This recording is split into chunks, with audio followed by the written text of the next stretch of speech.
মজলুম জননেতা মাওলানা আব্দুল হামিদ খান ভাসানীর একটি বাড়ি রয়েছে কুড়িগ্রামের ভুরঙ্গামারীর কামাত আঙ্গারিয়া গ্রামে। মাওলানা ভাসানীর স্মৃতি বিজড়িত এই বাড়িটি নিয়ে গৌরব করেন এলাকাবাসী ও তার পরিবার। ভাসানীনগর নামে পরিচিত এই বাড়িটি দেখার জন্য দূর দূরান্ত থেকে অনেকেই ছুটে আসেন।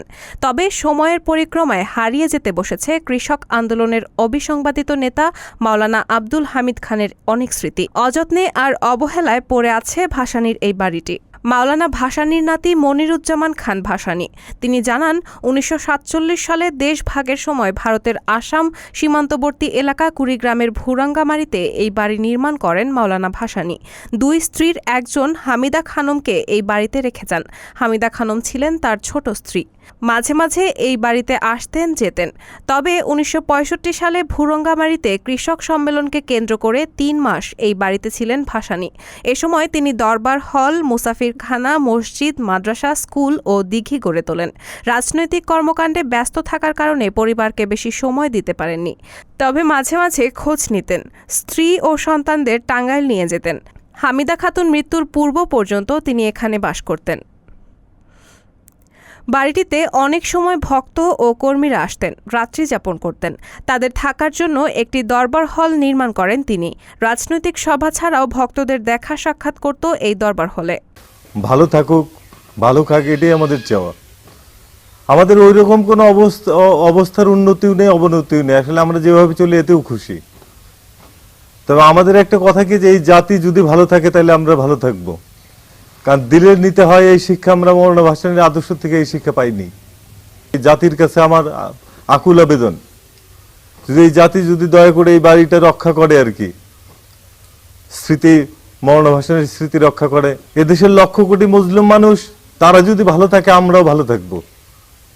তাই এই রাষ্ট্রের কাছে, দেশের কাছে ওইরকম আমাদের ব্যক্তিগত কোনো চাওয়া পাওয়া নেই। দেশের প্রতিটা মানুষ ভালো থাকুক, সুস্থ থাকুক। দেশের মানুষ সুস্থ থাকলে আমরা সুস্থ থাকবো। এদেশের শিক্ষা ব্যবস্থা সুন্দর হোক, এদেশের মানুষের জীবনযাত্রা সুন্দর হোক। ভাসানী হুজুরদের বাড়ি ছিল পূর্বপাড়া, পশ্চিমপাড়া, আর আমাদের বাড়ি ছিল পূর্বপাড়া। ভাসানী হুজুর এখানে ১৯৬৪ সালে শেষের দিকে উনি ওই জনসভা করেন, কৃষক সম্মেলন করেন। এই কৃষক সম্মেলন ২ দিনব্যাপী কৃষক সম্মেলন হয়। সেই সম্মেলনে মসজিদ জাদু মিয়া আসছিলেন, দিনাজপুর হাজি দানিশ আসছিলেন, গাইবান্ধার সোবান মিয়া আসছিলেন, তার ব্যারিস্টার শওকত আসছিলেন ঢাকা থেকে হুজুরের সাথে দেখা করার জন্য। ছোট ছিলাম, ভাসানী সাহেব ভেঙে এসে সভা করছে, দেখছি, তার নাকি আত্মসভা করছি। ওনার স্মৃতি হিসেবে আমরা চাই যে আমাদের এই তার যে বাড়ি ছিল, একটা সুন্দর, একটা স্মরণীয়, বরণীয় সেই স্মৃতিফলক আমরা সরকারের কাছে দাবি। ওনার যে স্মৃতি বিজড়িত এই জায়গা আজ অনেকটা সংস্কারবিহীন অবস্থায় পড়ে আছে। প্রতি বছর এখানে ওরস হয়, অনেক অনুষ্ঠানে আনুষ্ঠানিকতা হয়, কিন্তু অত ভালোভাবে হয় না, বা সরকারে আমরা অত উচ্চভাবে দেখতে পারি না।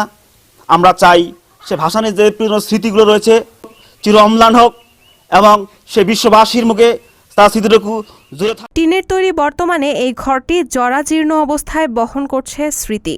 পাশে একটি পুকুর তিনি নিজেই খুঁড়েছেন। এই বাড়িতে এসেছেন হাজি দানিশ, মশিউর রহমান জাদু মিয়া, রাশেদ খান মেনন, শামসুল হক চৌধুরী সহ অনেক নেতা। এই বাড়িকে ঘিরেই ৬৯-এর গণ অভ্যুত্থান ও ৭১-এর মুক্তিযুদ্ধ সংগঠিত হয়। ১৯৭৬ সালে সর্বশেষ সীমান্ত সফরে এসে মাওলানা ভাসানী এই বাড়িতে এসেছিলেন। মাওলানা ভাসানীর ছেলে আবু বক্কর খান ভাসানীর ৩ ছেলে।